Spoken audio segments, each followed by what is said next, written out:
Hola, buenas tardes, ¿cómo estamos? Buenas tardes, profe. ¿Cómo va eso? Muy bien. Profe, una pregunta. Sí. Me han estado a mí llegando, no sé si es que lo mandaron a todo el mundo, los correos de tutoría de activos, a pesar de que yo no estoy en ese programa. No sé si es un error o es que se lo está mandando a todos los No, estudiantes. en, en este curso la tutoría es voluntaria, entonces por eso se le envía a todo el mundo. Ah, ok, ok. Vos puedes participar si querés, no tiene ninguna este, valor en la nota. Pero bueno, yo les recomiendo que por ahí algunas puedan asistir, capaz que cuando vean que hay algún tema que ustedes no están dominando y quieren hacer ejercicios que se parezcan a los ejercicios que hacemos en los exámenes, yo les recomiendo que asistan, porque básicamente todos los ejercicios que hay ahí son ejercicios de exámenes anteriores, ¿no? Entonces ahí se pueden dar una idea, pero no es obligatorio. Ok, perfecto. Muchas gracias. Puede asistir a cualquiera de los horarios también, no hay restricción de horario, cualquiera de los tres pueden. Ah, bueno, excelente. Pero bueno, es por eso que los comunicamos a todos. Bueno, déjeme ver, aquí está. Esta es la que quería compartir.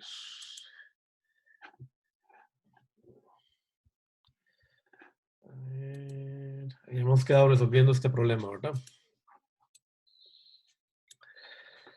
Bueno, para darle tiempo a la gente que está entrando, vamos a resolver rápidamente el último problemita que dejamos pendiente de la vez pasada. Me parece que nos faltaban, si no me equivoco, a partir de este punto para abajo, ¿verdad? Como les digo, yo la respuesta ya la subí, así que ahí la tienen, si algunos ya la revisaron, pero eh, vamos a resolverlo nada más para completar el tema y así damos tiempo a que se conecten los demás compañeros. Entonces, habíamos quedado en la, en el punto G del problema, ¿verdad? Había que encontrar vamos a ver, la concentración de NP y bosquejarla. Bueno, de hecho nosotros tenemos ya una soluciones exactas, ¿verdad? Para ambas concentraciones que son posibles si digamos, el semiconductor es no degenerado, que eso es muy importante recordarlo. Cuando tenemos conductores que son degenerados, o sea, con el dopado es degenerado, las soluciones son numéricas, ¿verdad? No tenemos soluciones exactas como esas de acá. Pero en este caso sí las tenemos. Entonces, si ustedes se dan cuenta, en realidad esto es una función exponencial, ¿verdad? Entonces, lo que hay que hacer es dibujar funciones exponenciales en función del dopado. Bueno, recordemos que el dopado tenía esta forma tan peculiar acá. Entonces, vea que lo que estamos haciendo es calculando la exponencial de esta especie de muesca que tenemos en la forma del dopado de mi material. Bueno, graficar una exponencial es bastante incómodo, ¿verdad? En particular si crece muy rápidamente. Entonces, la solución que uno puede utilizar es simplemente graficar con un logaritmo en base de, ¿verdad? Para eliminar el efecto de la exponencial. Entonces tenemos algo parecido por eso es que aquí, si ustedes se dan cuenta, ¿verdad? En este diagramita que tenemos acá, la forma de los dopados es prácticamente la misma que la forma, ¿verdad? Mejor dicho, la forma de las exponenciales es prácticamente la forma de la cantidad de los portadores, mejor dicho, es prácticamente la misma forma de los dopados, ¿verdad? Que tenemos, porque es simplemente aplicar un logaritmo a esta exponencial de acá para eliminar el valor este exponencial y nos queda entonces esta forma.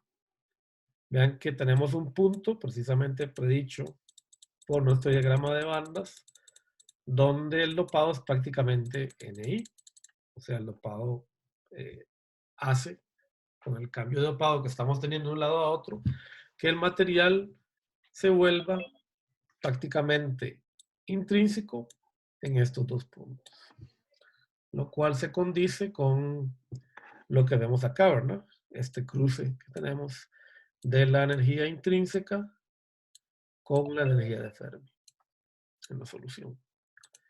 ¿Sí? Entonces, bueno, eso es nada más para darnos una idea de cómo se vería la concentración de portadores en el material. Y lo último que nos quedaba era encontrar, en este problemita, lo último que nos pedían era, perdón, encontrar la corriente de difusión en estos dos puntos. Menos L medios y L medios. ¿Ok? Noten que en ambos casos, ¿verdad? Tenemos un gradiente, ¿verdad? Si tenemos un cambio de pendiente, por así decirlo, en la energía, en las bandas de energía, bueno, yo puedo suponer que ha habido un cambio, ¿verdad? En los dopados, ¿verdad? Si estamos en un material en equilibrio, recordemos. Y por eso es que yo puedo suponer que hay hay un dp de X acá, ¿verdad? Y en este otro punto de acá tenemos, ¿verdad? Un dn de X. ¿Eso qué quiere decir? Como tenemos pendientes, que tenemos gradientes, y es de esperar que haya corrientes de difusión en estos puntos. En este punto de acá y este punto de acá. Bueno, en estos 4 puntos, ¿verdad? En estos 12 puntos es de suponer que tenga que haber una corriente, ¿verdad? Ok, entonces no hay que calcularla porque obviamente no tenemos una función, pero podemos suponer algunas cosas. Bueno, si lo vemos desde el punto de vista de electrones, ¿verdad? Que es lo que no me interesa, ¿verdad? Fíjense que precisamente mi gráfico anterior demostró lo que acabamos de ver, ¿verdad? Que aquí tenemos una variación de n de x y acá también tenemos una variación de n de x. Noten que en un caso la pendiente va a ser positiva y en otro caso va a ser negativa. Recuerden que este plot es logarítmico, ¿verdad? Entonces ahí habría que hacer algunos cálculos, pero eso no me interesa en este momento porque no me están pidiendo números. Lo que yo puedo saber o puedo determinar nada más es que el gradiente en menos L medios es positivo. Y recordemos que la densidad de corriente para los electrones está dada por esta fórmula. Por lo tanto, si la derivada es positiva, yo puedo suponer que la corriente fluye en este punto en esta dirección. La corriente de difusión. Y lo mismo ocurre del otro lado, en el sentido que también tengo un gradiente, solo que en este caso este gradiente es menor que 0, que es mayor que 0. En este punto es menor que 0. Por lo tanto, tengo un gradiente negativo y la dirección de corriente está dada, ¿verdad? Por esta fórmula, y en ese caso la corriente va a fluir en la dirección contraria. Entonces, en ese punto la corriente va para acá y en ese punto va para allá. ¿Ok?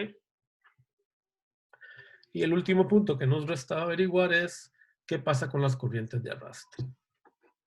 Recordemos que estamos hablando de un material que está en equilibrio. La corriente neta tiene que ser igual a 0. ¿Ok? En todo punto. ¿Eso qué quiere decir? Que tiene que haber una corriente inversa que cancele, ¿verdad? Dicho efecto.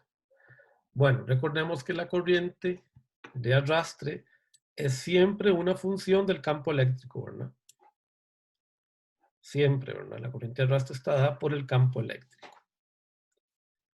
Y la corriente de arrastre siempre va en dirección del campo eléctrico.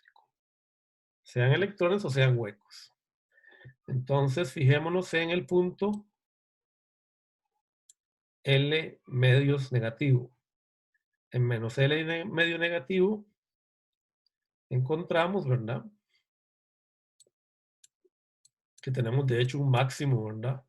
De campo eléctrico. Este es el campo eléctrico, ¿verdad? Me faltó la rayita, por cierto. Y este máximo es negativo. O sea, en este punto, el campo eléctrico es negativo.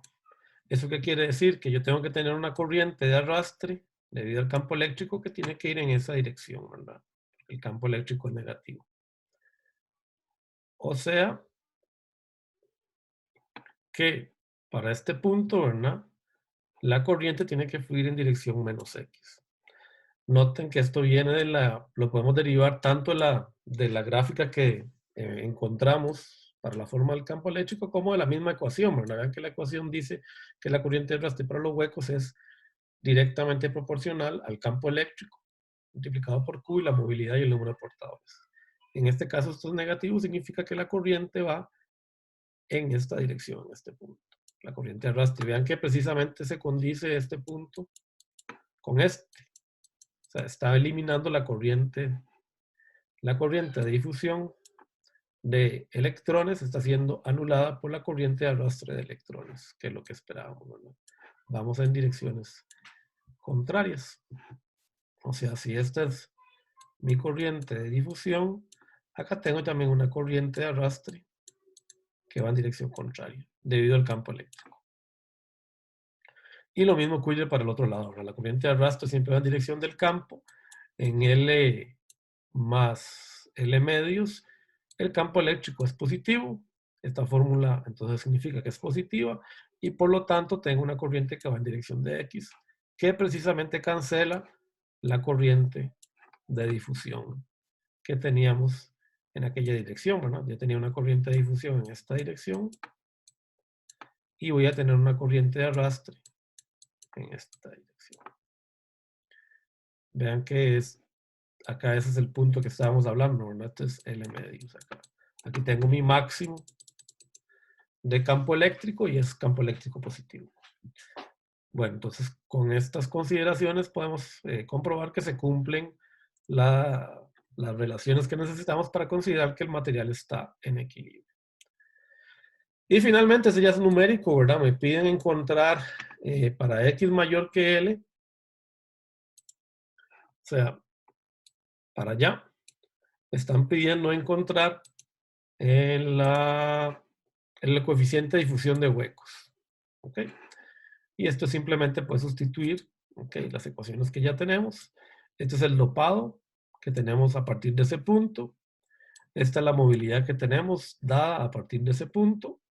Así que, pues, lo único que tenemos que aplicar es la fórmula de Einstein, ¿verdad? Para la relación entre coeficiente de difusión y movilidad, que sería igual a 26 milivoltios por la movilidad de los huecos para ese dopado.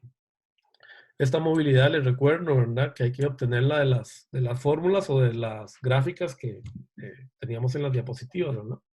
Porque recordemos que la movilidad es una función de la temperatura, pero también es una función del dopado, ¿verdad? Bueno, este numerito de acá está sacado de la tabla, ¿cuál es? De la grafiquito, este de acá,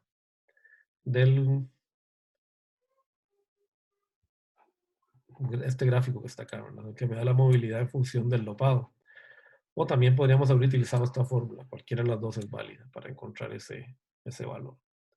Entonces, con ese valor sacado de la tabla o de la fórmula, yo puedo derivar cuál es el coeficiente de Einstein. Ok.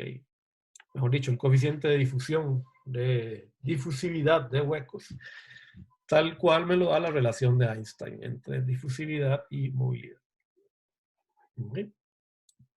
Bueno, y con eso entonces cerramos, ¿verdad? Que nos había quedado pendiente resolver esa parte del ejercicio, ¿verdad? Ok. Bueno, entonces nos faltan cerrar los mecanismos de conducción. Ya tenemos 19, así que ya podemos entrar en materia nueva. Nos falta cerrar los mecanismos de conducción extra que tienen los materiales semiconductores.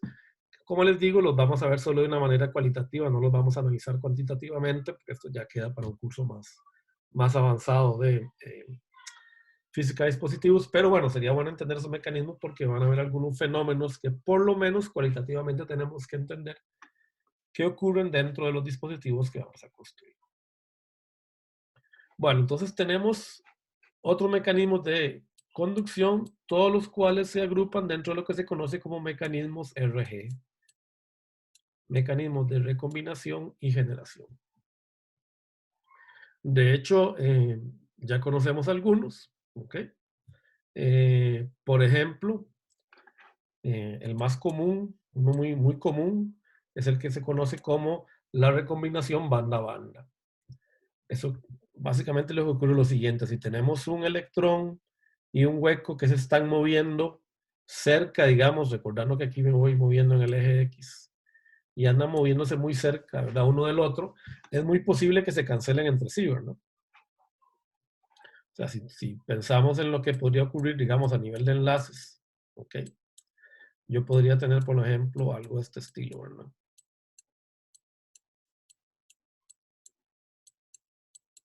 Podría tener un hueco por aquí, ¿verdad? Y un electrón que ande por la vecindad podría, ¿verdad?, meterse, ¿verdad?, en ese hueco y eliminarse ambos portadores. Eso es lo que se conoce como recombinación banda-banda. Ahora, ¿qué sucede? Que es muy probable que ambos, es muy probable, no, de hecho, ambos portadores tienen que tener una energía cinética. Bueno, puede ser que durante el proceso de recombinación, ¿verdad?, esa energía cinética se libere. Vean que, por ejemplo, en este caso, este electrón tiene una energía cinética y además tiene que perder una energía potencial. Bueno, toda esa energía tiene que liberarse de alguna manera. Una manera muy común de liberación es simplemente a través de la generación de luz. Puede ser también que haya generación mecánica de energía, o sea, fonones. Digamos, si yo tengo liberación de momento, voy a tener también la emisión de partículas llamadas fonones, que básicamente describen de una manera cuantificada el movimiento o el momentum que puede, digamos, pasar del electrón a la rejilla de silicio. ¿Ok? ¿Esto qué quiere decir? En pocas palabras, que yo puedo generar luz. Puedo generar luz a partir de dispositivos semiconductores. Esto no es muy común en el silicio, bueno, que sí, se pueden producir LEDs de silicio. Sin embargo, típicamente los LEDs se construyen de materiales que son más amenos para esto, por lo que se conoce como el problema de los pozos de potencial. Los pozos de potencial a veces no están alineados en el silicio. Entonces la energía para generar luz a veces es muy grande. En materiales como el arsenurio de galio u otros, sí es muy probable que estos pozos de potencial cuántico estén alineados. Entonces ahí es más fácil producirlos. No los voy a meter mucho en teoría de esto, porque es algo que, como les digo, se ven en cursos más avanzados y es bastante complejo. En el Pierrette se habla un poquito de esto, por aquellos que quieran penetrar un poquito más en esta teoría. Tampoco entra muy profundo el Pierrette al respecto, pero hablan un poquito de estos fenómenos. Básicamente lo que hacen en el Pierrette es explicar por qué uno requiere utilizar materiales semiconductores que no sean de silicio para poder generar luz. Es más, si me dan un momento, les muestro la imagen por ahí. Capítulo 3. En lo que es recombinación y regeneración.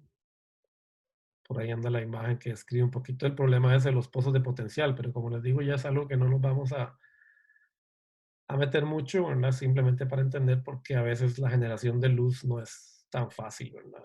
Aquí tenemos, por ejemplo, las ecuaciones que describen la generación de luz en un semiconductor. Y lo que tenemos que hablar bueno, lo que estamos hablando de la recombinación. Pero quería encontrar esas fórmulas de los pozos de potencial. Ese grafiquito por ahí anda. ¿Dónde está la fórmula? Esta es la visualización gráfica. Los pozos de energía no están alineados en los semiconductores directos, perdón, indirectos, como el silicio. El silicio es un semiconductor indirecto. Entonces, digamos, para yo poder transformar un electrón en luz, no solo tengo que dar la energía necesaria para generar el fotón, sino que también tengo que dar algo de energía mecánica en términos de fonones. Y esto hace que sea más costoso generar luz en un material como el silicio que en un material, por ejemplo, construido como arsenurio de galio. En un material de arsenurio de galio, estos pozos de potencial están más alineados. Vean que este pozo de potencial está referido a la energía cinética, en este caso energía cinética. ¿ok? Entonces es una forma un poquito más, requiere un poquito más, ¿verdad? De física, pero no nos vamos a meter en eso. Ok. Si lo quieren estudiar con calma, por lo menos leerlo, porque aquí también se habla de una manera cualitativa. En la página 108 ahí del Pierret pueden hablar, leer un poquito al respecto. Muy bien. Ahora, ¿cómo genero yo portadores? Bueno, ya los conocemos, ¿verdad? Mediante la energía calórica, ¿verdad? O térmica, yo puedo generar portadores banda Wagner, ¿verdad? Si yo le meto calor a mi dispositivo, pues genero pares de electrón hueco, que es lo que ya conocemos, ¿verdad? Cuando se rompen los enlaces covalentes. ¿Ok? Y estos electrones y huecos se me generan de manera par, entonces tengo un incremento de lo que se conoce como los portadores intrínsecos del material, pero también se puede generar por medio de luz. Sin embargo, tenemos el mismo problema, hay que meterle mucha luz, ¿verdad? A un dispositivo para generar este salto. Vamos a ver cuando veamos el diodo en inversa que yo puedo de alguna manera hacer que este salto energético sea relativamente más corto. Aunque parezca mentira, ¿verdad? Ustedes me pueden decir, profe, es que sin importar el voltaje que yo le aplique a un electrón, perdón, a un semiconductor, la banda de conducción siempre va a estar separada a la misma distancia de la banda de valencia. Y eso es cierto. Pero vamos a ver que gracias a la ayuda de la mecánica cuántica, hay veces en que esa barrera parece de alguna manera, ¿verdad? Achicarse. Pero lo vamos a ver más adelante cuando veamos el diodo inverso por ahí la semana que viene. O sea que es el principio, de hecho, que uno utiliza para la hora de generar luz con paneles fotovoltaicos. Bueno, existen otros mecanismos de reconducción, perdón, de recombinación y generación. Uno es el debido a que, bueno, ningún material es 100% puro. Por más que uno trate de generar o construir obleas de silicio o de cualquier otro semiconductor 100% puras, siempre van a haber impurezas. De 1 o 2 partes por millón o más todavía, ¿verdad? Pero siempre van a haber impurezas. Entonces, algunos materiales típicamente quedan o producen impurezas en el silicio. El oro, el cobre, el manganeso, el cromo, el hierro, tienden sobre todo a colocar impurezas que caen alrededor de la energía intrínseca de mi semiconductor, o sea, lo que se conoce como la mitad de la banda. ¿Okay? Y estas impurezas pueden producir estados disponibles. Recuerden que cuando nosotros sacábamos la densidad de estados disponibles, ¿verdad? Yo suponía un GC y un GV, ¿se acuerdan? Yo decía, bueno, que estas dos funciones eran raíz cuadráticas y que, bueno, aquí perdone que no me salió una raíz cuadrada, más o menos, y que en el medio no pueden haber, ¿verdad?, estados disponibles de energía. Sin embargo, estas contaminaciones durante el proceso de fabricación pueden, pues, dejar o generar espacios ahí energéticos, estados energéticos disponibles, tal que un electrón y un hueco que anden cerca de dicho, ¿verdad?, que anden caminando, ¿verdad?, estén moviéndose cerca de dicho centro, de una manera, digamos, está localizado, ¿verdad?, ese centro en algún eje. Bueno, se pueden cancelar sobre ese centro, ¿verdad? Este hueco y este electrón pueden saltar y cancelarse, ¿verdad?, ambos en ese centro energético que está disponible. Y vean que el salto energético es mucho menor, ¿verdad? Porque es solo la mitad de la banda, o sea, se corta la mitad de la necesidad de energía para poder saltar, ¿verdad? Eso puede eliminarme un par de portadores. ¿Ok? De la misma manera, ¿verdad? Yo también puedo generar portadores de esa manera, ¿verdad? ¿Ok? Yo puedo recibir energía y puede ser que algún electrón que ande por aquí, ¿verdad?, que está en ese centro energético, ¿verdad?, sienta ganas, ¿verdad?, de brincar hacia ese centro, ¿verdad? O sea, un electrón, mejor dicho, podría ser una especie de dos pasos, ¿verdad? Un electrón podría estar aquí en la banda de valencia, podría saltar al centro que está disponible, generando un hueco, y luego podría saltar, ¿verdad?, a la banda de conducción generándome un electrón. Y eso sería una recombinación, una generación más bien. Entonces me están generando dos portadores. Vean que estos dos fenómenos no me interesan, ¿verdad? Son fenómenos que yo no quiero tener. Puede ser que yo quiera tener generación de luz, y de hecho muchas veces lo quiero. ¿Okay? Puedo tanto necesitar generar luz como recombinar portadores. Vean que este podría ser el principio, este es el principio de lo que se conoce como el LED, ¿verdad? Y esto de acá es el principio del panel fotovoltaico, ¿verdad? Panel fotovoltaico. Este es el principio. O si quieren ustedes de un sensor de luz, también sería algo parecido, ¿verdad? Puedo tener un sensor lumínico. Por ejemplo, para leer un LCD, perdón, para leer un CD, ¿verdad? Un disco óptico, y yo puedo, por un lado, estar generando luz con un semiconductor de este estilo, con un diodo láser, y por otro lado, tener un dispositivo que sensa luz, que como vamos a ver más adelante, puede ser un diodo simplemente polarizado en inversa. Cuando yo tengo un diodo polarizado en inversa, puedo generar corriente, mejor dicho, la corriente va para el otro lado, puedo generar corriente que es proporcional a la luz que incide en el diodo de inversa. Y esto es muy importante y este es de hecho el principio del panel fotovoltaico. En este caso no, ¿verdad? En este caso yo no quiero esto.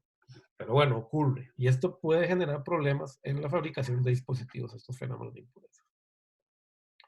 Y finalmente, para terminar con los mecanismos de recombinación y regeneración, tenemos lo que se conoce como la recombinación de Auger, que básicamente es un fenómeno ya, bueno, es cuántico, ¿verdad? Pero bueno, se puede explicar de una manera física de la siguiente manera. Yo tengo un electrón que viene, ¿verdad? En esta dirección y se topa con otro electrón que viene en la dirección contraria. Chocan, ese choque produce energía, ¿verdad? Esa energía puede hacer que uno de los electrones salte varias bandas energéticas, mientras que el otro pierda la energía debido al choque y cancele un hueco que se encuentre por debajo. ¿Okay? Esto, digamos, este fenómeno es bastante común, ¿verdad? Pero sobre todo se puede utilizar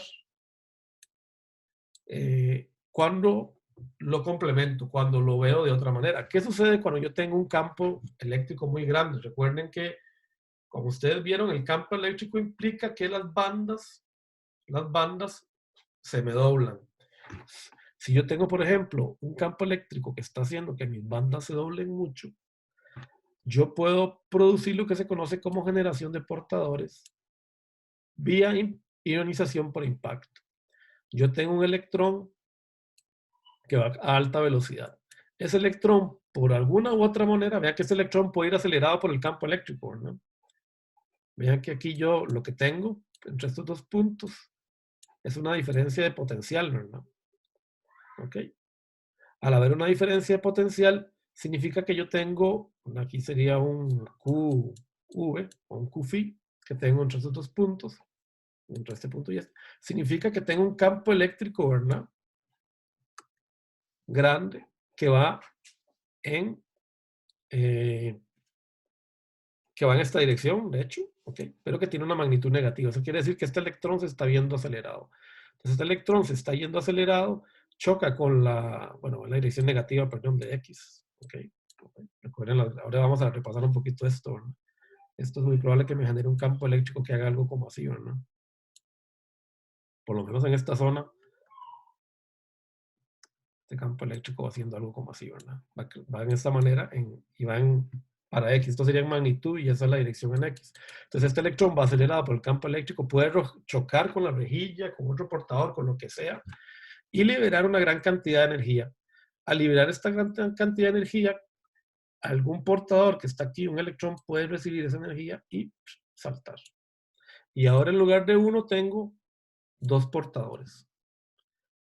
Y este electrón, ¿verdad? Sigue acelerado, ¿verdad? Choca momentáneamente contra la banda, qué sé yo, contra un enlace, contra un núcleo, ¿verdad? Se ve detenido momentáneamente por la rejilla, pero rápidamente es acelerado de nuevo. Y ahora este también se acelera. Y este puede chocar también, ¿verdad?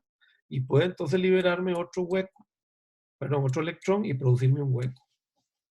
Y así, ¿verdad? Entonces me puede generar un efecto de avalancha que vamos a ver es el responsable de lo que se conoce como la tensión de breakdown que sufren los diodos en inversa. Vamos a ver más adelante, la semana que viene. Entonces, el responsable de lo que se conoce como la tensión de breakdown. Cuando yo tengo una tensión aplicada a un diodo. Aquí está la corriente del diodo. Y esto, aunque parezca mentira, puede parecer negativo, pero en muchos casos es muy práctico, porque esto me puede servir para generar un dispositivo de protección o incluso un regulador como un diodo Zener. Lo vamos a ver más adelante en el curso. Bueno, entonces con eso cerramos ya lo que me faltaba, que son los mecanismos de conducción extra que hay. Estos mecanismos, ¿verdad? Recuerden, no los vamos a evaluar numéricamente, pero bueno, por ahí alguna preguntilla puede salir de teoría al respecto, ¿verdad? Entonces les recomiendo que lo estudien en el PRED, también en la guía que hay del curso, ¿verdad? Que fue escrita por la profesora Paola Vega. Se habla un poquito de esto, ¿verdad? O en el libro de Pedro Julián, ¿verdad? Se habla un poquito de la teoría de esto. Por ahí, por si salen algunas preguntas en el examen, ¿verdad? Que es la manera en que lo evaluaríamos. ¿Alguna duda, pregunta sobre este tema antes de pasar al que sigue? Es medio avanzado, pero bueno, por eso solo lo vamos a evaluar cualitativamente. El PRED tiene, ¿verdad? Toda la derivación de las ecuaciones relacionadas, ¿verdad? Al respecto, pero no se preocupen, ¿verdad? Eso no lo vamos a... Profe, tengo una duda. Sí. Entonces, no es necesario que el electrón choque con otro electrón para que se libere esa energía, puede ser con cualquier otra cosa. Y sí, exacto. Recordad que el electrón se va moviendo por una rejilla, ¿verdad? Ajá, Y el hueco también, ¿verdad? Entonces el ajá. portador puede chocar con la rejilla del semiconductor. Eso puede ser incluso, aunque uno no vea como un choque físico, recordad que ya esos niveles cuánticos hay fuerzas interatómicas, ¿verdad? Entonces obviamente ese electrón está viendo afectado por las fuerzas electrostáticas, las fuerzas interatómicas, ¿verdad? Y bueno, eso hace que se produzca la equivalencia a un choque, ¿verdad? La velocidad.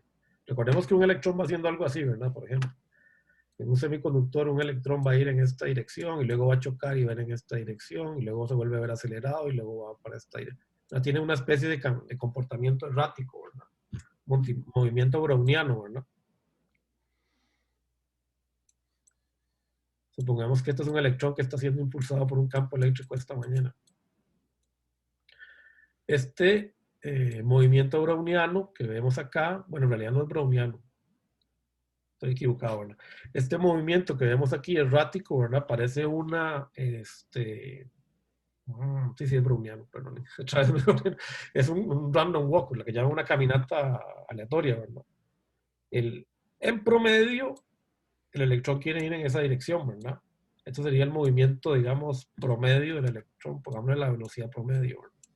Lo que hemos llamado la velocidad de arrastre, ¿no? Pero esta velocidad en realidad es el promedio de todo este movimiento, ¿verdad? Que en promedio hace que el electrón quiera ir a la izquierda. Pero todos estos choques se deben, ¿verdad? A choques, ¿verdad? Que, bueno, en particular estos, ¿verdad? Que tiene el electrón contra la rejilla, las fuerzas interatómicas, otro portador. ¿Está bien? Sí, profe, muchas gracias. Sí.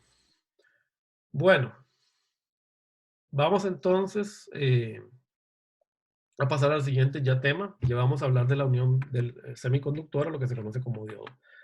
Recuerden que de hecho este fenómeno que estamos hablando acá tiene que ver con la movilidad, ¿verdad? Cuando yo digo que la movilidad de un portador es una función del dopado, bueno, precisamente se debe a que si si un material está muy dopado, estoy metiendo componentes, digamos, en este caso impurezas, que tienen fuerzas interatómicas y electrostáticas que alteran también el movimiento de estos electrones, ¿verdad? O estos portadores. Por eso es que la movilidad también es función de la cantidad de material que yo uso para dopar. Bueno, vamos a entrar ahora sí ya en detalle. El curso nos ha llevado, oye, ya está la tercera semana, ¿verdad? Nos ha llevado bastante, pero yo creo que ya tenemos la base para hablar del primer dispositivo real,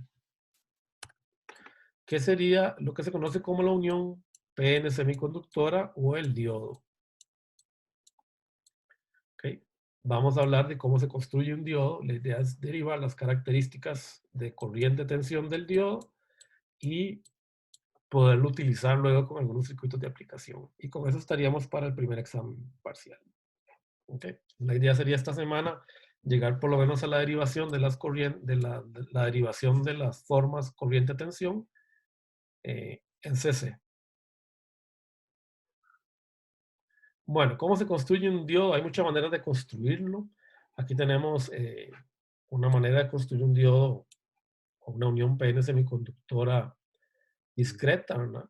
Podemos tener un bloque de silicio tipo N sobre el cual difundimos una región de tipo P. Este hueco que se ve acá en realidad es un material, o sea, si yo lo viera esto transversalmente, yo lo que tengo es algo así, ¿verdad? Tengo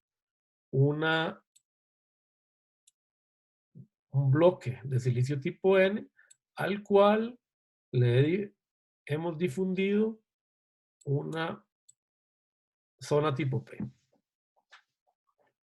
Bueno, cuando por ahí, creo que al final del curso, yo creo que sí, a veces voy a ver si tengo chance esta vez, porque no me gusta a veces cortar un poquito, pero cortar como la teoría, pero debería algún día darles alguna charla de cómo se hace, ¿verdad? Este proceso por lo menos por encima de construir semiconductores. Pues eso se los debo. Pero en principio, básicamente, yo construí algo así, ¿verdad? Y generé una difusión P dentro de un bloque de material tipo N. Y de hecho, este material N también lo generé mediante difusión, mediante dopado. ¿Okay? Entonces, esta es la visión, digamos, tridimensional de ese diodo, ¿verdad? Tengo una unión P y N. Bueno, es muy probable que además yo tenga que poner un contacto, ¿verdad? Metálico para poderme conectar con mi dispositivo. Entonces, aquí yo tengo un contacto metálico en ambos lados del dispositivo. Qué sé yo, sería algo que está por aquí chorreado metal. Algo así, digamos. Y digamos que anda por acá el otro.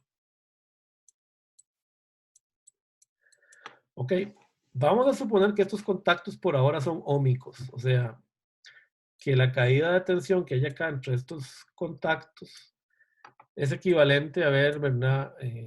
Una resistencia. O sea, estos dos contactos se pueden representar como resistencias. Eso es lo que quiere decir cuando este contacto es ómico. Luego lo vamos a ver cuando terminamos el tema de diodos, en realidad cómo se construyen estos contactos. Pero por ahora yo voy a suponer que los puedo representar como resistencia. ¿Okay? Y para simplificar, no vamos a evaluar esta estructura tan complicada, vamos a simplificarla, vamos a partirla de esta manera, la vamos a partir como una especie, ¿verdad? De polígono paralelepípedo de este estilo, ¿verdad? Aquí. Y lo vamos a, y le vamos a dar vuelta. Fíjense que aquí estamos suponiendo que el eje X va para abajo, lo vamos a acostar hacia la izquierda. De manera que quedo con un dispositivo de este estilo. ¿Ok? No le tengo en un lado material P y en un lado material N. Fíjese que tienen la misma área, ¿ok? Tanto el material N como el material P. Aquí están los contactos ómicos, ¿verdad? Arreglé de manera que el contacto ómico ocupe toda el área de mi material, ¿ok? Por ejemplo, pude haber conectado aquí entonces mi contacto ómico a lo largo de todo este material P y me vine por abajo y puse por ahí el contacto ómico, ¿verdad? Podríamos haber hecho esto, ¿verdad?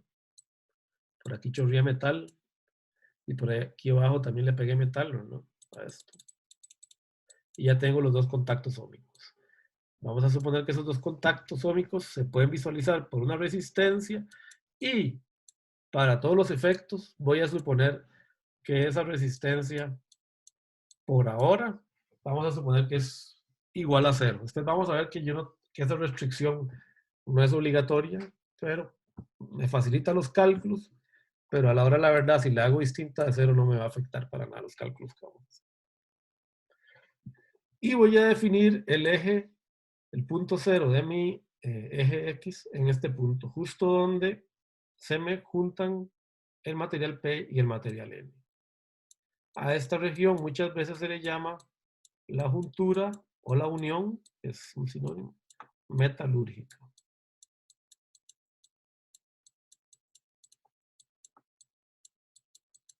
¿Ok? Es el nombre técnico que recibe.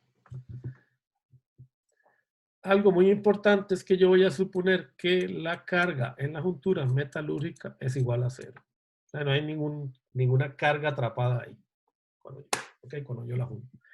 Es algo que físicamente es imposible lograr, pero que va a facilitar mucho los cálculos y que siempre se puede suponer hasta un cierto, digamos, hasta un cierto nivel. Bueno, entonces vamos a hacer este experimento mental a partir de lo que se conoce como la unión PN en equilibrio. Vean que la unión PN tiene acá un potencial llamado VA. Pero yo voy a hacer mi análisis inicial en equilibrio. O sea, voy a suponer que VA es igual a 0. En pocas palabras, si yo lo viera esto así dibujado, estos dos materiales están cortocircuitados. O sea, yo los voy a cortocircuitar así, para que VA sea igual a 0. Bueno, aquí tenemos representados los dos materiales. Vean que en el material P yo tengo los portadores hueco junto con el material dopante. Fíjese que el átomo dopante, cuando pierda su hueco, ¿verdad? Va a quedar ionizado negativamente, ¿verdad? Na va a quedar negativo. Y en este caso es lo contrario. Yo en este material tengo N es igual a ND y en este otro material tengo que P es igual a Na, el número de portadores. Vamos a suponer eso, que estamos en T igual 300K para hacerlo fácil. Los cuadritos, recuerden, son los átomos, las impurezas que yo metí en el material para generar el portador extra que necesito. Bueno, ¿qué pasa cuando yo los pego? O sea, supongamos que yo construí los dos materiales separados. ¡Pum! Y los junté. ¿Por qué los electrones fluyen hacia la izquierda y los huecos hacia la derecha? ¿Quién me puede decir eso? Voy a quitar aquí la respuesta. ¿Por qué pasa eso? ¿Por qué, digamos, los huecos se me van hacia la izquierda?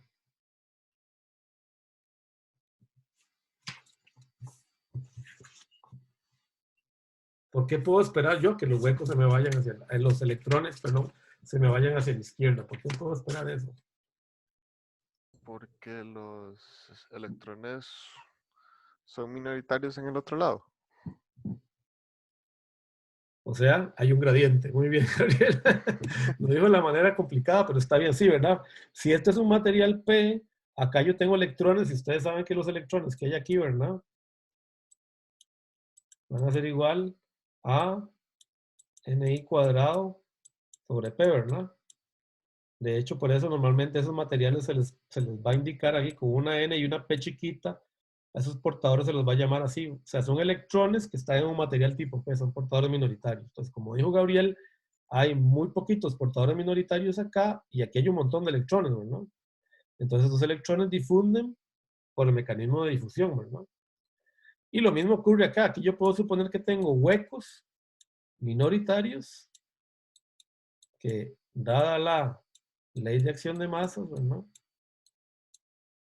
Tienen esta cantidad, ¿verdad? Entonces tengo n huecos, perdón, n electrones y Ni cuadrado sobre N huecos. Entonces yo debería esperar también, ¿verdad? Que los huecos se me vayan hacia la derecha. O sea, empiezan a difundir, ¿verdad? Empiezan a difundir en dirección contraria. O sea, se me genera una corriente de difusión en esta dirección, ¿verdad? Hacia X positivo. Sin embargo, se me tiene que cumplir que la corriente total que hay aquí, ¿verdad? De hecho, la corriente va a ir para allá. Tiene que ser igual a 0. ¿Por qué? Porque estoy diciendo que no hay voltaje aplicado. No hay ningún factor energético, exceptuando el calor aplicado. Entonces, ¿qué sucede? Que conforme los huecos se me van yendo para la derecha y los electrones para la izquierda, los átomos de los dopantes quedan descubiertos, se ionizan, ¿verdad? Es lo que ocurrió acá. Ya que los átomos dopantes no se pueden mover porque están unidos a la rejilla, ¿verdad? Del semiconductor. Y ese me genera entonces un campo eléctrico porque tengo un montón de átomos ionizados positivos a la derecha y un montón de átomos ionizados negativos a la izquierda. O sea, tengo una tensión, un potencial más o menos, y por lo tanto tengo un campo eléctrico, entonces sería el campo eléctrico, ¿verdad?, que va hacia la izquierda. Si tengo un campo eléctrico que va hacia la izquierda, entonces ¿eso qué significa? Que tengo una corriente de arrastre que va en esa dirección, ¿verdad? Y aquí tenía una corriente, ¿verdad? Aquí arriba tenía una corriente de difusión que iba en esta dirección. Entonces, las dos me tienen que tomar 0. Y para que eso se cumpla, existe el coeficiente de difusión. Los coeficientes de difusividad están relacionados con la movilidad por medio de la relación de Einstein que ya vimos. Entonces, ¿qué sucede? Este fenómeno ocurre instantáneamente, pero tarde o temprano se me va a equilibrar. O sea, esto no puede ocurrir para siempre. O sea, ¿cuándo se me va a equilibrar? Justo en el punto en que esta corriente se iguala a esta. O sea, voy a alcanzar un campo eléctrico, un valor de campo eléctrico y un ancho de esta zona, límites, a partir del cual el semiconductor queda estabilizado. Y ya no hay más transferencia de portadores. ¿Ok? Vamos a verlo en términos de las bandas de energía, para ver si lo vemos más claro. Yo tenía los dos, ¿verdad?, semiconductores y los junté. Véalo, bueno, yo no, lástima que no lo puse, pero básicamente lo que uno haría sería esto. Tengo por un lado material P. ¿Ok? Vamos a hacerlo en pasos porque debía haberlo puesto, pero no lo puse en la diapositiva. Este es material P. Y aquí tengo un material N.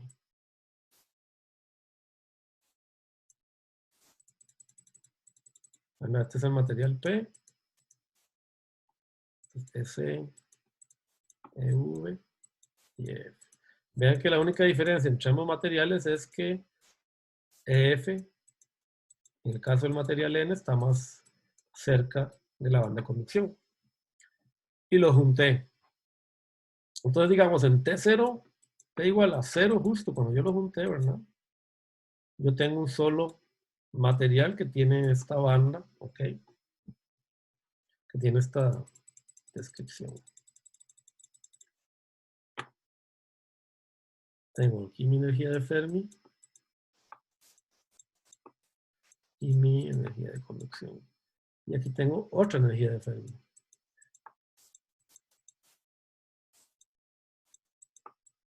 Pero vean que esto no es posible, ¿verdad? Yo no puedo tener estas dos energías de Fermi así, ¿verdad? Cortadas abruptamente, ¿verdad? No puedo tener un delta de energía infinito, ¿ok? Porque no existe. Entonces, ¿qué es lo que va a suceder? Que se me va a producir un doblamiento de bandas. Poco a poco se me empiezan a doblar estas bandas hasta que llego a esta condición, que es la condición de equilibrio. Vean que acá, muy bien, ¿verdad? ¿Qué es lo que ocurrió? Las bandas de energía se me doblaron. Las bandas tienen que ser continuas, recuerden. De manera que, ahora sí, tengo de aquí para allá un material tipo N. Y de aquí para allá, un material tipo P. Y una energía de Fermi que es constante a lo largo de todo el material. Esto precisamente es lo que me dice que mi material está en equilibrio, porque tengo la energía de Fermi y la energía de Fermi es una recta. Y que justo en la mitad de mi material, yo puedo esperar que ese semiconductor sea prácticamente un semiconductor intrínseco. A esta región de acá la vamos a llevar la región de vaciamiento.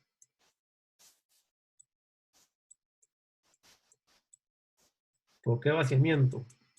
Medio obvio, pero no importa. ¿Por qué vaciamiento? Porque es la región donde está el traspaso de los electrones de un material al otro y los huecos de un material al otro. Ajá, o sea, hay O sea, portadores. No, no. se va vaciando. Se vació, se fueron todos los portadores. Ojo que es una suposición, ¿verdad? Pero vamos a suponer que no hay portadores. ¿Ok? O que la cantidad que hay es tan ínfima que yo puedo suponer, ¿verdad? que N y P es aproximadamente igual a 0. Obviamente usted me va a decir, profe, no, usted está mintiendo ahí porque se tiene que cumplir, ¿verdad? Que NP igual a NI. Bueno, ahí básicamente lo que estoy diciendo es que NI es mucho más pequeño que NA y ND, lo cual es relativamente cierto. Entonces la suposición es que no hay carga. Ok, de todos modos, consideren lo siguiente, ¿verdad? Si a mí se me generan pares electrón hueco acá, pues voy a tener el mismo número de electrones que huecos. Entonces, en principio, eso no me va a alterar el equilibrio de carga, ¿verdad? O sea, electrostáticamente sigo estando, ¿verdad?, en equilibrio. Muy bien. Recordemos lo siguiente. La definición de potencial dice, ¿verdad?, que de energía potencial dice que la energía, vea que aquí no tengo la rayita arriba, así que esto es energía, es igual a menos Q por phi. O sea que yo puedo definir la forma que va a tener mi potencial simplemente multiplicando por menos Q el doblamiento de bandas. O sea que si yo tengo un doblamiento de bandas de este estilo, yo debería esperar que mi potencial crezca de esta manera. De la misma manera que se doblan las bandas, solo que he multiplicado por menos Q. Por eso es que está esta relación. Este VBI nosotros lo vamos a llamar en realidad phi-B para diferenciarlo de las diferencias de potencial establecidas por una fuente. Así que esto en realidad es phi-B. Pero es lo mismo, es nada más una cuestión de... Luego, la derivada de X, la derivada del potencial eléctrico es igual a menos campo eléctrico. Entonces, si yo integro el campo eléctrico, ¿verdad? O sea, integrando, digamos, menos Fi de X, bueno, mejor dicho, lo que tengo que hacer es resolver esta ecuación diferencial, se me enredé ahí con las palabras, ¿verdad? Entonces, separo las variables, ¿verdad? De X pasa a multiplicar acá, aplico integral a ambos lados, y de esa manera derivo el campo eléctrico, ¿verdad? Este es campo eléctrico. No lo vamos a hacer por ahora cuantitativamente, lo vamos a hacer en la segunda parte de la clase cuantitativamente.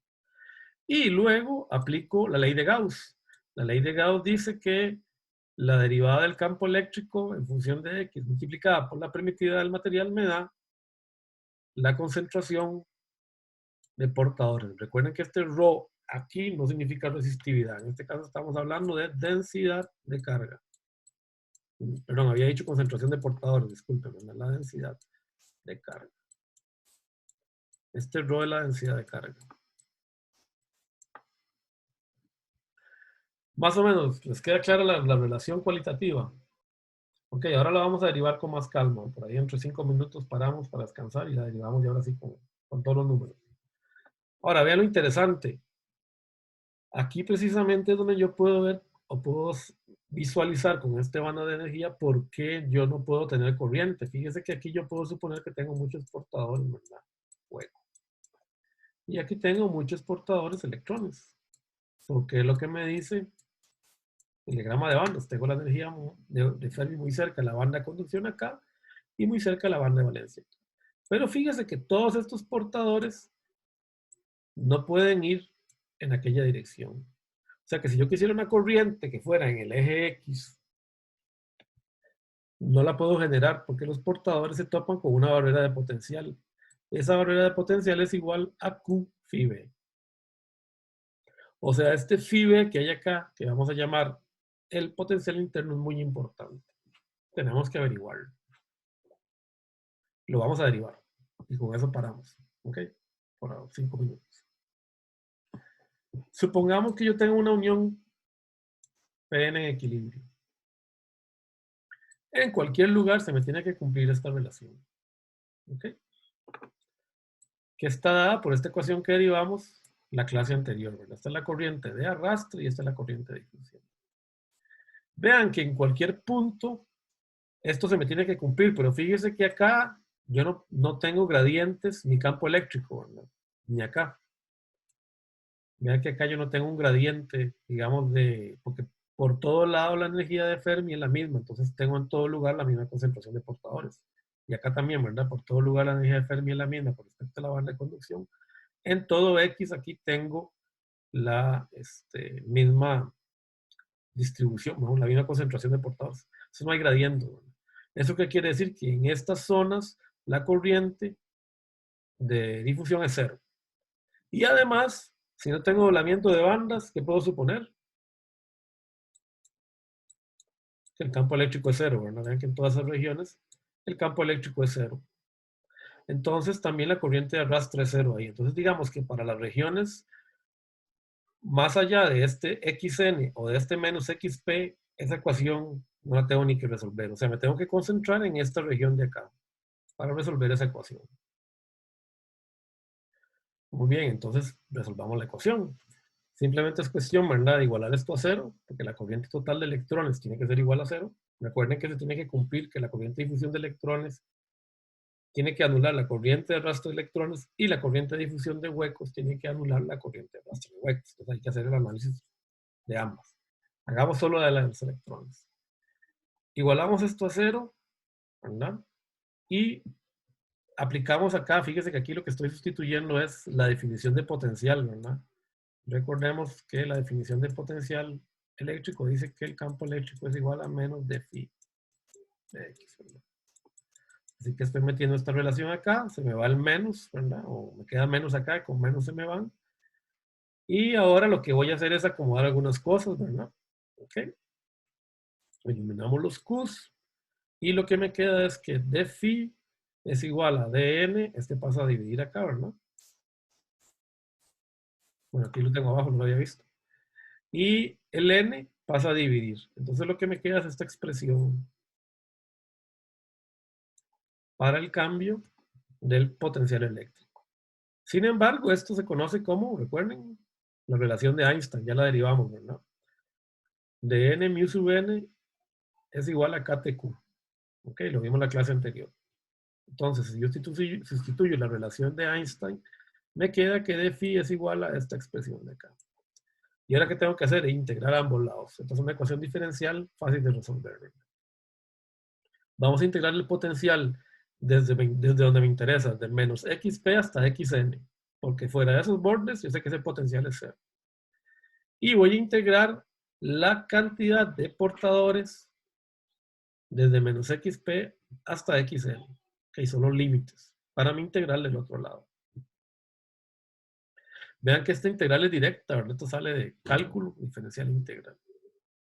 Y básicamente esta resta de acá me produce,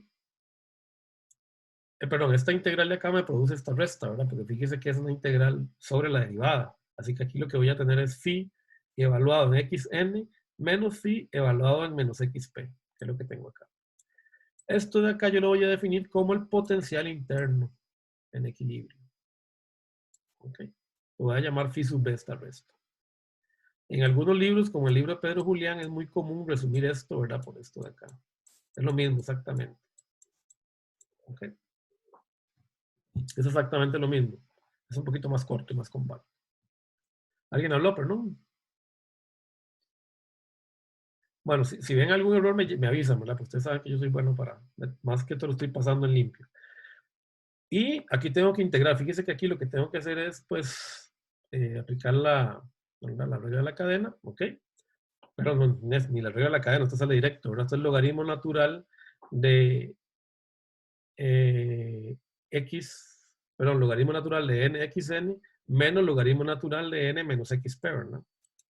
Si yo resolviera esto, aquí lo que me quedaría es KTQ por logaritmo natural de, perdonen, de n xn menos logaritmo natural de n a la menos xp, ¿verdad? Y aquí aplico la regla, ¿verdad? De la resta de los logaritmos, ¿verdad? Restar los logaritmos es igual a dividir, ¿verdad? Entre los argumentos de los logaritmos. Y acá que estoy aplicando, aquí estoy aplicando la ley de acción de masa, ¿verdad? ¿Cuál es el número de portadores que hay en xn? Acá.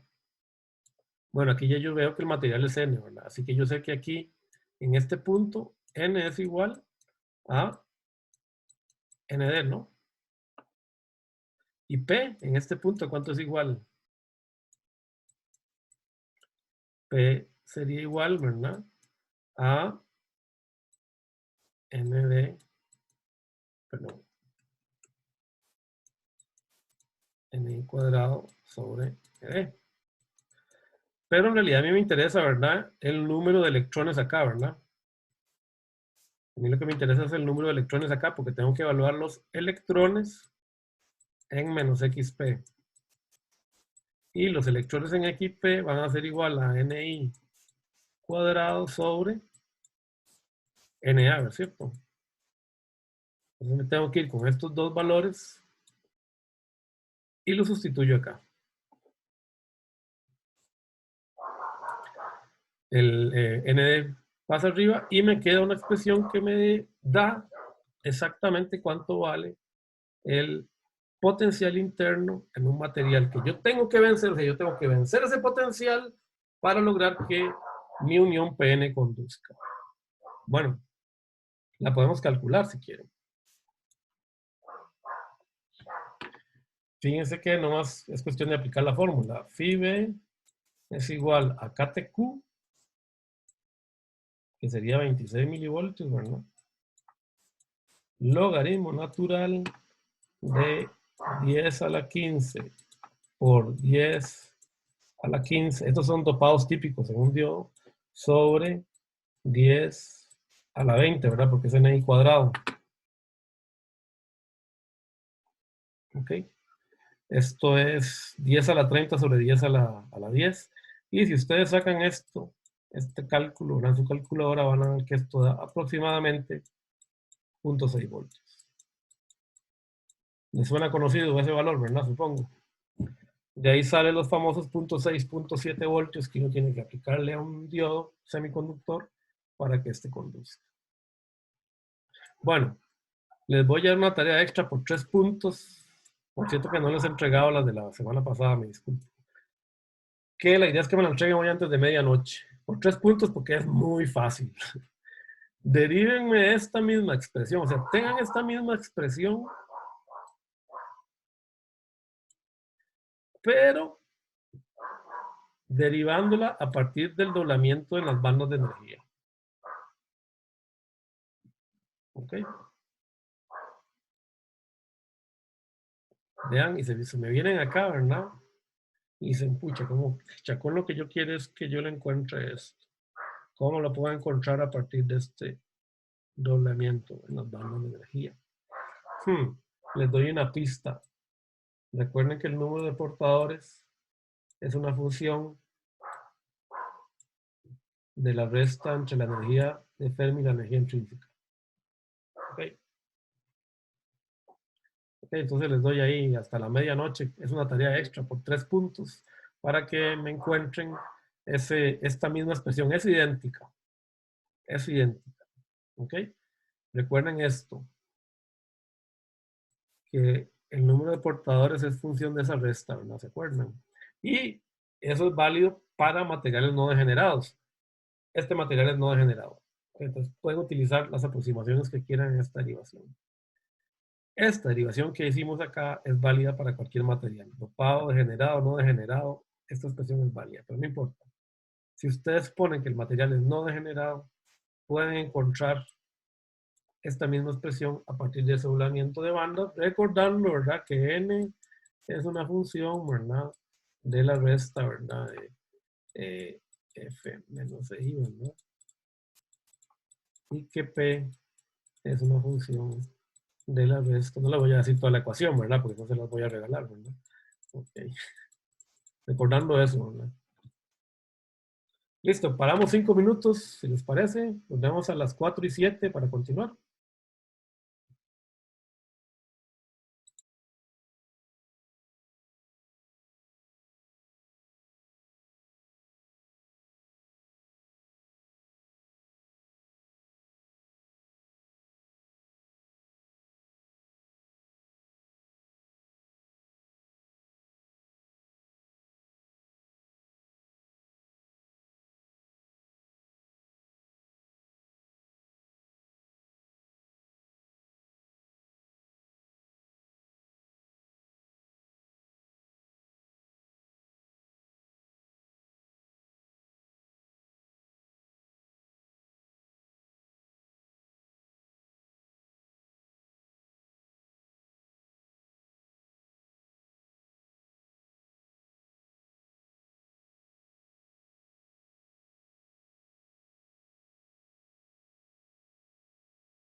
Bueno, ¿qué tal? Vamos a hacer un pequeño paréntesis acá sobre esta ley.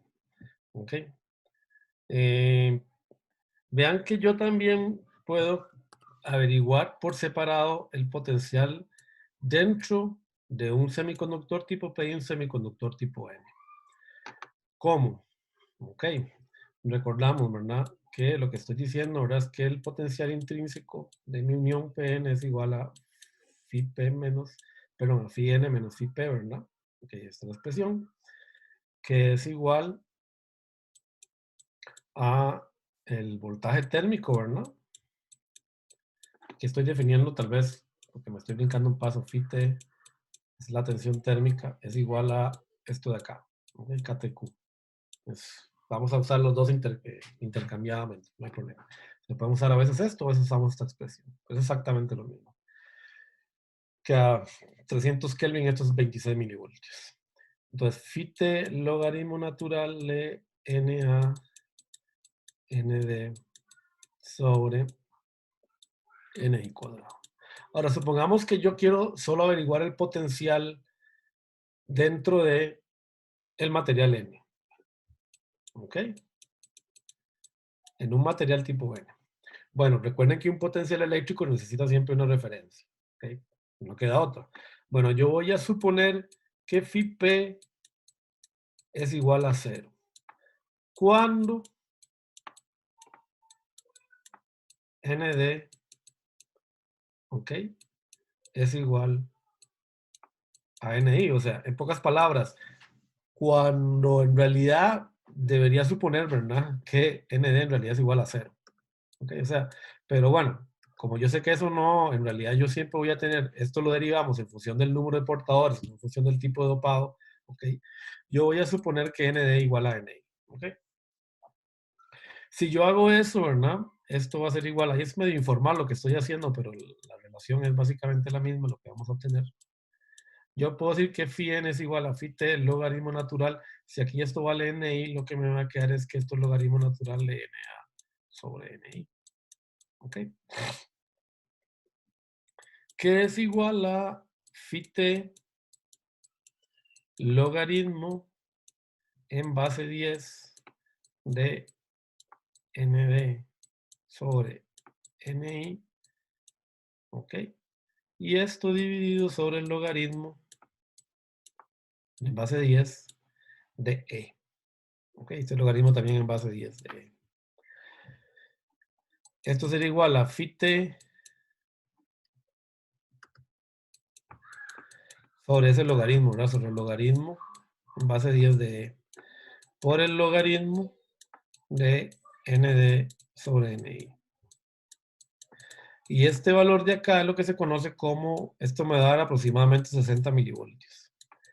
Esto es lo que se conoce como la regla de los 60 milivoltios. ¿Okay? Que el potencial, digamos, del material crece 60 milivoltios con cada aumento de una década del dopado. De la relación de dopado que hay entre el material dopante y NI, o N intrínseco. ¿Okay? Lo mismo se puede derivar para, o sea, yo puedo encontrar una expresión para phi P haciendo exactamente el mismo procedimiento. Recuerden que aquí lo que yo hice fue algo medio informal, ¿verdad? Si aquí me brinqué un paso, en el libro de Pedro Julián esto está mejor justificado. En realidad recuerden que estos dos valores de acá vienen, no, vienen de la ley de acción de masa, ¿verdad? Entonces, más o menos de por ahí viene la justificación más formal. No me voy a meter mucho en eso porque es una manera alternativa, por ejemplo, de encontrar los potenciales solo para el semiconductor. Pero normalmente yo me acuerdo de la fórmula completa, ¿verdad? Esta de acá. Es la fórmula completa que yo utilizo para encontrar este potencial interno. Ok, entonces, este era un paréntesis que se me había olvidado dejar ahí en las diapositivas. Vamos a hablar de la aproximación delta de vaciamiento. Bueno, ¿por qué? Porque, bueno, es muy bonito, ¿verdad? Hacer todo este análisis así cualitativo, pero sabemos que tarde o temprano yo necesito ecuaciones reales para encontrar estas distintas concentraciones. Vamos a tratar de avanzar hasta donde podamos esta clase y si no, lo terminamos la clase que viene, con calma. Bueno, lo que vamos a utilizar es algo que se conoce como la aproximación delta de vaciamiento, que funciona muy bien. Suponemos dos cosas. Tres, de hecho. Una, que la unión es abrupta. ¿Eso qué quiere decir? Que el dopado cambia de manera totalmente abrupta. Fíjense que tenemos por un lado un dopado que es Na y que rápidamente aumenta a un dopado que es tipo Nd. Eso es lo que yo estoy suponiendo. Tal que tengo un cambio abrupto entre un material tipo N, un material tipo P y un tipo N. Eso es lo que quiere decir unión abrupta. Eso es muy difícil de lograr en la vida real, pero esta aproximación funciona bastante bien. Lo segundo es que yo voy a suponer que la carga o la densidad de carga de mi material se pueda acomodar en medio de estos dos rectángulos. Vean que lo que estoy haciendo es construyendo un rectángulo en lugar de la forma suave que teníamos especificada. En física, estos cambios, ¿verdad? Abruptos. Aquí tengo carga y aquí no tengo, son muy difíciles de lograr, así es imposible en física, pero vamos a suponer también que eso es posible, ¿ok? Entonces ya tenemos dos suposiciones. La tercera se los digo más adelante. Bueno, recordemos que en cualquier lugar, en el semiconductor, en cualquier punto del semiconductor, yo tengo esta relación. La carga total que yo tengo sobre centímetro cúbico es igual al valor unitario de carga, el valor fundamental de carga, por el número de electrones que tenga, más el número de huecos, bueno, el menos número de electrones, porque es la carga negativa de los electrones, más el número de huecos, más el número de átomos dopantes ionizados donadores. Recordemos que aquí tenemos, por ejemplo, fósforo, que tiene 5 electrones, pero perdió uno, porque es un donador, donó un electrón, así que me quedan un montón de átomos ionizados positivos, menos los átomos ionizados negativos. Por ejemplo, boro, ¿verdad? Boro tiene 3 electrones, ¿verdad? Ganó un electrón, ¿verdad? Porque perdió un hueco, así que el boro me queda negativo. Sería el ejemplo, ¿verdad? Entonces, y todo eso es igual a la densidad de carga que vamos a describir por este ρ, que recuerden, no confundan con el ρ de resistividad. Luego tenemos la ley de Gauss, que dice que la derivada del campo eléctrico en función de X por la permitividad es igual a la densidad de carga, y que es igual a esta fórmula de acá, que es exactamente la misma fórmula. Bueno, si estamos en 300 Kelvin, yo puedo suponer que todos los dopantes están ionizados, y por lo tanto tengo lo siguiente. En estos lados de la juntura, a partir de menos XP en esta dirección y de XN en esa dirección, yo puedo suponer que no hay densidad de carga. ¿Por qué? Porque los electrones, en este caso, mejor dicho, los huecos y los aceptores están equilibrados. ¿Ok? No hay movimiento de carga. Yo puedo suponer que, aunque esos huecos se están moviendo aleatoriamente, no hay una corriente, así que yo puedo suponer que en promedio, en cada instante de tiempo, ¿verdad? Hay el mismo número de huecos y de iones, ¿verdad? En cada punto del material, y por lo tanto la densidad de carga es igual a 0. Y bueno, y también van a haber, ¿verdad? Átomos minoritarios, pero yo voy a suponer, perdón, portadores minoritarios, que los electrones aquí son prácticamente 0. Así que los electrones no juegan. Y en este lado lo mismo, ¿verdad? Solo que al contrario, aquí yo puedo suponer que el número de átomos dopantes es equivalente al número de electrones, ¿verdad? En esta región. Y por lo tanto estas dos se eliminan y puedo suponer que no hay átomos donadores porque estoy en un material tipo N y que P tiende a 0. Pues, se lo pueden escribir aquí, por ejemplo, la P tiende a 0, Na igual a 0 y menos N igual a Nd, el número. Entonces se cancelan, ¿verdad? Entonces yo puedo suponer que en estas dos regiones ρ es igual a 0. El mismo análisis puedo hacer acá, ¿verdad? Con los electrones. Por eso es que aquí yo dibujé, o mejor dicho, yo no, bueno, hizo el libro, una figura, el Pierre, que la densidad de carga es 0. Bueno, ahora sí me queda la región de vaciamiento. En la región de vaciamiento yo voy a suponer, ¿verdad? Que los portadores desaparecieron. Recuerden, estoy suponiendo que aquí no hay portadores. Entonces, en la región de vaciamiento tengo que suponer que esto y esto no existe. No hay ni electrones ni huecos. Si estoy del lado 0 a xn, lo único que me queda son los donadores ionizados que quedaron descubiertos. Por eso yo puedo decir que la densidad de carga en ese lado de 0 a xn es Q por nd. De hecho, es esto de acá. Porque es lo único que me quedó. Si lo queremos ver más claro, es esto de acá, ¿verdad? Esto es Q por nd. O sea, estos átomos que son nd multiplicados por Q me dan toda la densidad de carga que tengo aquí. ¿Ok? Y lo mismo puedo suponer del lado izquierdo, ¿no? Del lado izquierdo, la densidad de carga que tengo es menos Q por Na. ¿Por qué? Porque de nuevo, del lado izquierdo no hay electrones, no hay huecos, Nd es 0, y lo único que tengo es el número de átomos dopantes de tipo aceptor totalmente ionizados multiplicado por Q. Y esta es la forma que tengo de mi densidad de carga. Fíjense que para que se cumpla el equilibrio electrostático, el área de los dos rectángulos tiene que ser igual. Y eso es muy importante. Bueno, recordemos esto que lo vimos hace un par de clases. Existe lo que se conoce como la relación de continuidad del campo eléctrico en una interfaz, ¿verdad? Yo puedo decir que si los dos materiales tienen un distinto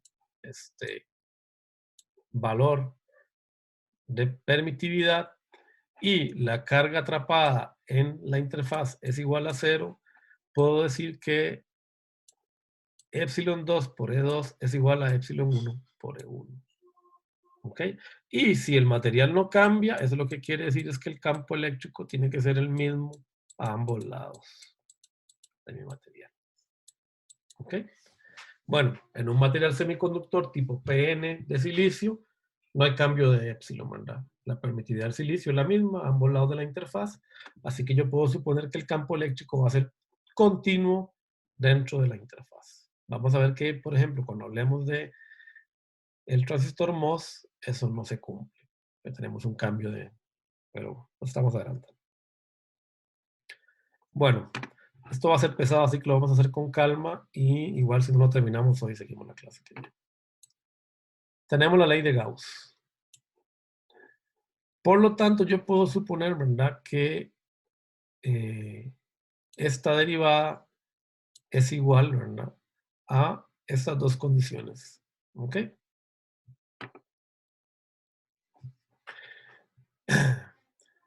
La derivada del, aquí este menos no va, perdonen. Tachen ese menos, ¿verdad? Eso no está en la ley de Gauss, ¿verdad? Aquí la tenemos formalmente, bueno. Tachen ese menos, ¿verdad? No, para tacharlo de una vez. Me estaba haciendo ruido ese menos. Arreglar. Diapositiva. Ok. Esa es la 10. La 10. Hay que quitar el menos de la ley de Gauss. Tachen eso, ¿verdad? Entonces, la derivada del campo eléctrico de X es igual a ρ. Recuerden que esto de acá es ρ, ¿no? En esa región, dividido entre la permitividad del silicio. Y este sería ρ para el otro lado, ¿verdad? Que sería esta expresión que tenemos acá. Vean que esa es la aproximación delta de vaciamiento. Vean que estamos suponiendo que tenemos perfiles distintos de dopado, ¿verdad? O sea que la cantidad de dopado es distinto a un lado que el otro. Esto va a ser útil para entender luego cómo podemos construir diodos de manera práctica. Eso quiere decir que los tamaños de la zona de vaciamiento también son distintos a ambos lados. Ahora lo que tengo que hacer es resolver estas dos ecuaciones diferenciales. Para esta región, lo que tengo que hacer es integrar esto, ¿verdad? Integrar de 0 a EX sobre una variable muda, sea, lo que estoy haciendo es resolviendo esta ecuación, ¿verdad? Básicamente lo que tenemos es que D es igual a menos Q, NA, ok, sobre epsilon silicio, ¿verdad? Y esto es de X, ¿verdad? Entonces ahora lo que hago es integrar a ambos lados, ¿verdad? Entonces voy a hacer una integral acá y otra integral acá. Para no perder el campo eléctrico, entonces cambio por una variable muda, ¿verdad? La integración y la pongo en los límites. Voy a suponer que el campo eléctrico viene de 0, lo cual es una posición razonable, y ahí viene la tercera suposición, ¿verdad? Yo voy a suponer que el campo eléctrico a partir de menos XP es igual a 0, porque, y aquí puedo dar 2 puntos extra que me lo digan. ¿Por qué yo puedo suponer que a partir de este punto el campo eléctrico es igual a 0? Mirando solo el diagrama. ¿Sí? Porque no hay electrones. No, Más fino que eso. Fíjese en el diagrama de bandas de energía. porque no hay cambio. ¿De qué? O sea, ¿Cuándo se produce doblamiento de bandas? Cuando hay campo eléctrico. Muy bien, Justin, se ganó los 2 puntos. Estuvieron cerca los otros dos, les voy a dar un punto. Justin B tiene 2 puntos. Fueron Gabriel y Steven Castro, ¿verdad? Gabriel Conejo y Steven Castro, ¿verdad? correcto. Ajá. Les doy un punto. Ok. Estuvieron ahí. Sí, exactamente. No hay doblamiento de bandas, no hay campo eléctrico. Entonces yo puedo suponer, ¿verdad?, que esta integral puede partir desde 0 hasta un EX. ¿Ok? Y voy a integrar en el eje X, desde menos XP hasta X. ¿Verdad? También aquí, en lugar de integrar hasta 0, de nuevo, ¿verdad?, voy a utilizar una variable muda para no perder el X, ¿verdad? Entonces, en realidad esta integral debía haber ido, ¿verdad?, desde menos XP hasta 0. Y lo que hice fue cambiar, ¿verdad?, las variables acá para acomodar esto. Y resuelvo. Bueno, esta integral es muy fácil, no la vamos a resolver, es lineal, ¿verdad? Totalmente, es directa del manual. Y me queda esta expresión. El campo entonces es una recta que viene cayendo a partir de x igual a menos xp, ¿verdad? Y que llega a un valor.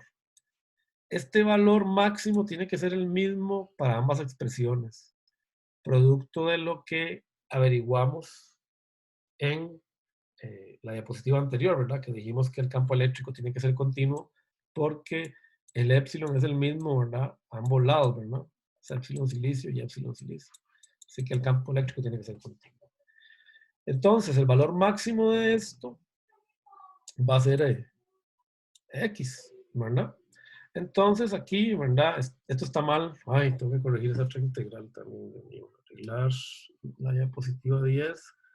Límites y la ecuación 2 de campo eléctrico. Estos dos límites están mal, ¿verdad? Esto tiene que ser, tenemos que ir integrando desde e de x, ¿verdad? Hasta 0, perdón, corrijan eso. Hasta 0. ¿Por qué? Porque venimos cayendo también en el campo eléctrico y de nuevo, ¿verdad? Cuando llegamos a esta región, las bandas se me hacen rectas a partir de acá, ¿verdad? La banda es recta a partir de XN, entonces no hay campo eléctrico.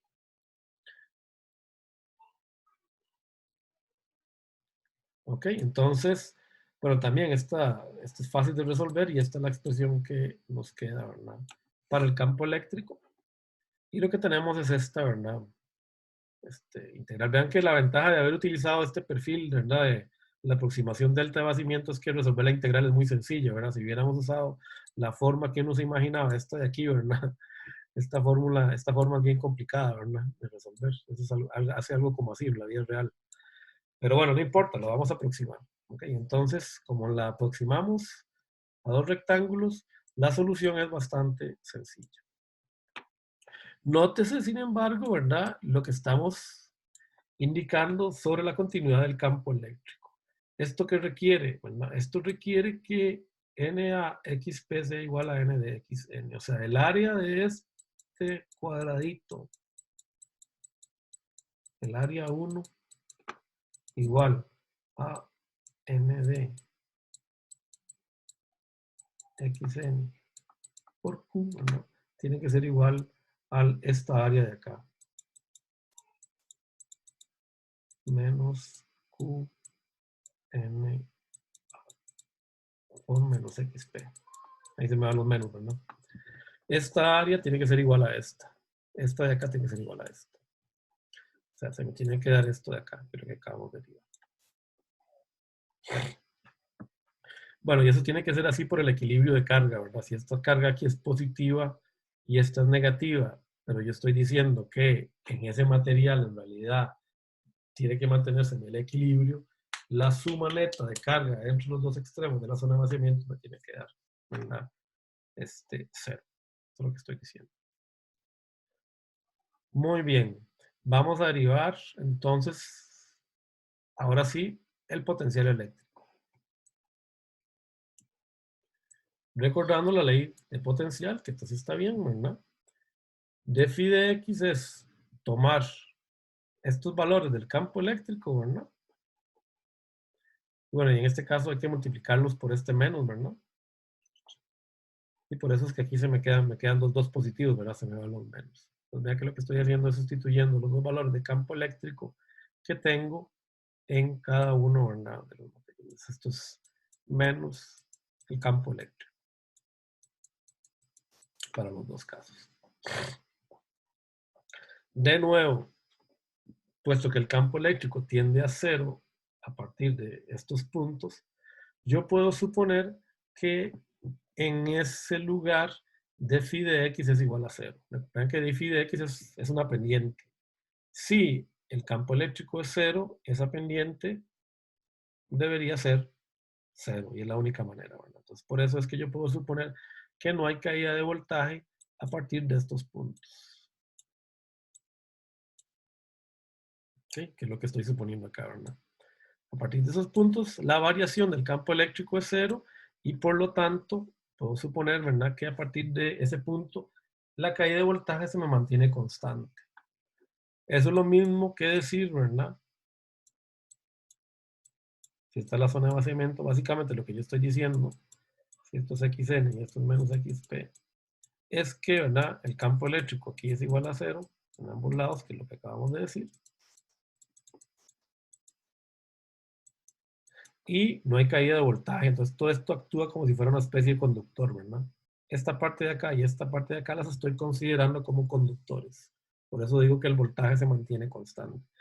Si no se mantuviera constante, ¿verdad?, tendría que haber una caída de voltaje, tendría que haberse resistido. Bueno, eso es una aproximación que se llama la aproximación de baja inyección, que funciona bastante bien. Bueno, vamos a integrar, vamos a hacer el mismo trabajo, ¿verdad?, que se hace la vez pasada, se integra, ¿verdad? Se resuelve esta ecuación en diferenciales en los dos casos de interés, ¿verdad?, en este y este. Y bueno, integrar una recta, sabemos que nos tiene que dar una cuadrática.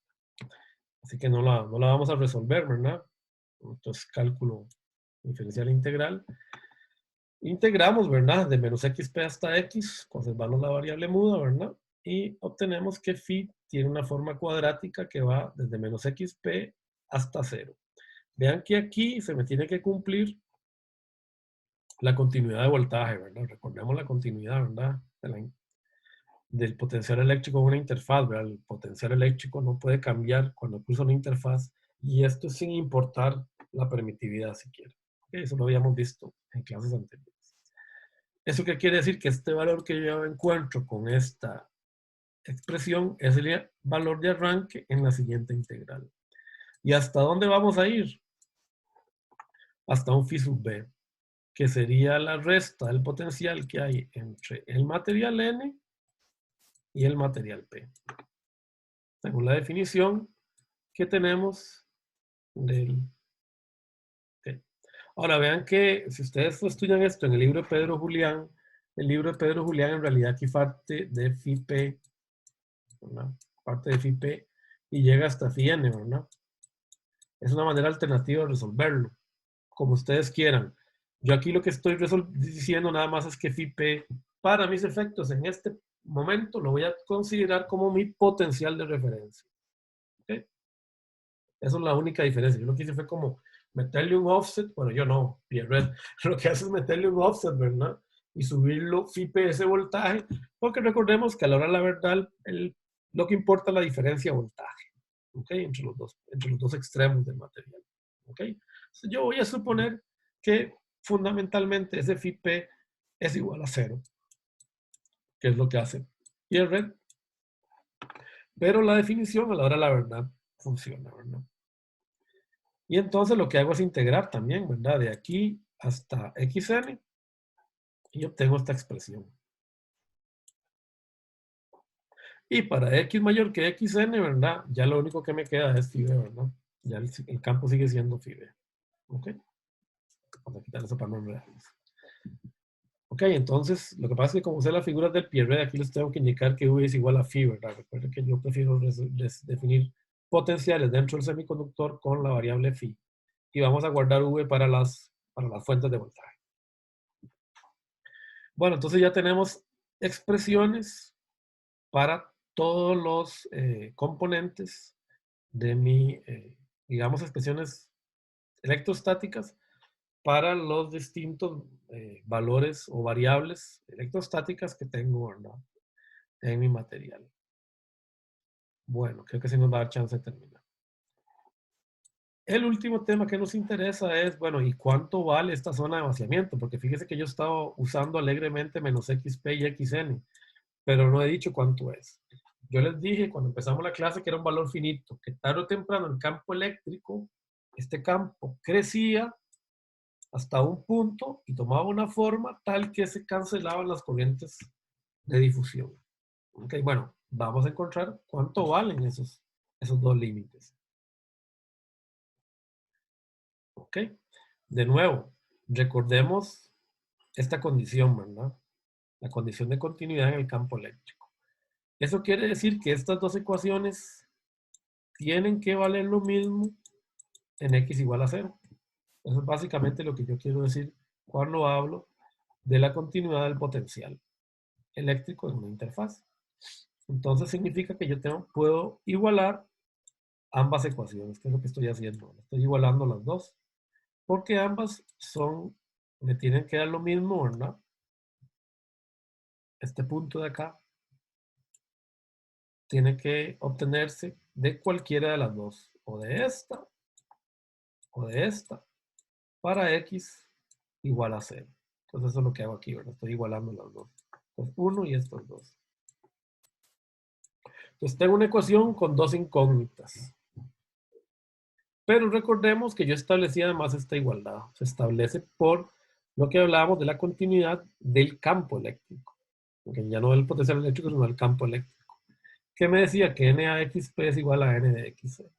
Si yo puedo sustituir xp por n de xn sobre na. Y me lo puedo traer por acá. Bueno, aquí lo que viene es un poco de álgebra, ¿verdad? Arreglar, completar los cuadrados y se obtiene una expresión cuadrática que ustedes conocen desde colegio, ¿verdad? En el libro de Pedro Julián está toda la derivación de la cuadrática, si la quieren ver, si no me creen, pero creo que es bastante obvio, ¿verdad? Lo que hay que hacer, ¿verdad?, es llevarlo de una forma a x cuadrado más bx más c igual a 0, nada al otro mundo, es reacomodarlo y encontrar la solución positiva de la misma, porque la solución que físicamente tiene sentido. Y esa solución básicamente lo que me va a determinar es que xn es igual a esta expresión que tenemos aquí. La raíz cuadrada de esto que vemos acá. Eso me define el ancho de la región xn. Y luego, aplicando esta sustitución que tenemos acá, podemos encontrar el largo de la región xp. Vean que las dos crecen raíz cuadráticamente, pero vean qué interesante. Xn es directamente proporcional al dopado del lado P e inversamente proporcional al dopado del lado N. Y lo mismo pasa con XP. Ahora, si yo defino el ancho de la zona de vaciamiento como la suma, ¿verdad?, como, mejor dicho, como xn menos xp, y esto me da esta suma, ¿verdad? Si yo defino W de esa manera, obtengo el ancho total de la zona de vaciamiento, que sería esto de acá, ¿verdad? Esto de acá es W. Y eso me da el ancho total de la zona de vaciamiento. Vamos a llegar pura vía al final de la clase. Entonces ya tengo 3 expresiones para encontrar esos anchos. Ahora, ¿por qué esos anchos son importantes? Bueno, lo vamos a ver cuando derivemos las ecuaciones. Pero tienen importancia por algo fundamental. Si yo estoy suponiendo que esto es un conductor y esto es un conductor y aquí no hay carga, ¿a qué dispositivo se me parece esto cuando está conectado de esta manera? Ya sabemos que es un diodo, ¿no?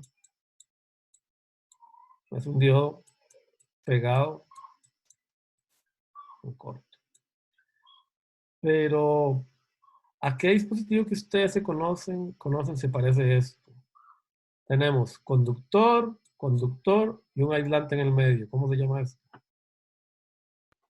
Capacitor. Capacitor. Muy bien, o sea que yo puedo construir un capacitor con un diodo en inverso. Y de hecho se construye mucho y se utiliza para sintonía o para otras aplicaciones en microelectrónica. O sea que el diodo me produce una capacitancia que es una función de, vamos a ver, la tensión aplicada. O sea que si yo pongo una fuente acá con un diodo en inversa, puedo construir lo que se conoce como un varactor. O sea, un capacitor de capacitancia variable. Lo único que nos falta es aproximar esto a la ecuación real del capacitor, ¿verdad? Recordemos que el capacitor es igual a epsilon silicio, ¿verdad? Por el área entre el largo. El largo ya lo conocemos, ¿verdad? Es este de acá. Luego vamos a derivar esto más adelante, ¿ok? Pero para terminar la clase vamos a hacer el último ejercicio. Es que no sé si me da chance de completarlo, pero por lo menos lo voy a dejar expresado ahí numéricamente y después se lo subo, se los escaneo. Encontremos el ancho de la zona de vaciamiento, o sea, W, el potencial interno, o sea, phi B, y la máxima magnitud del campo eléctrico, o sea, la máxima magnitud del campo eléctrico, para una unión PN de silicio a T igual 300 Kelvin, dopada de manera abrupta con Na igual 10 a la 17 y Nd igual 10 a la 14. Bueno.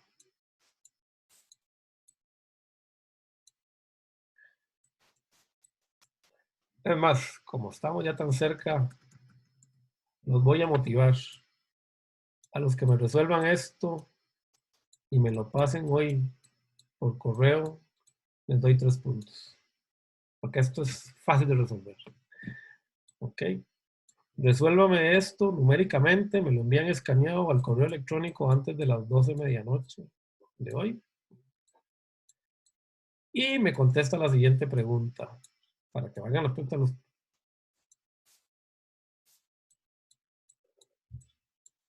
¿Por qué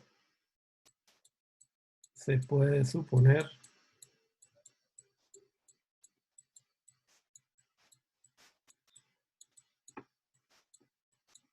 que si ND mucho mayor que NA, entonces menos XP, o sea, el valor de menos XP es mucho mayor que XM? Me lo justifican con las fórmulas que hay ahí. ¿Por qué se puede suponer? Siempre es, o en pocas palabras, que si yo tengo un material más dopado con respecto al otro, porque yo solo necesito encontrar la zona de vaciamiento de uno de los lados.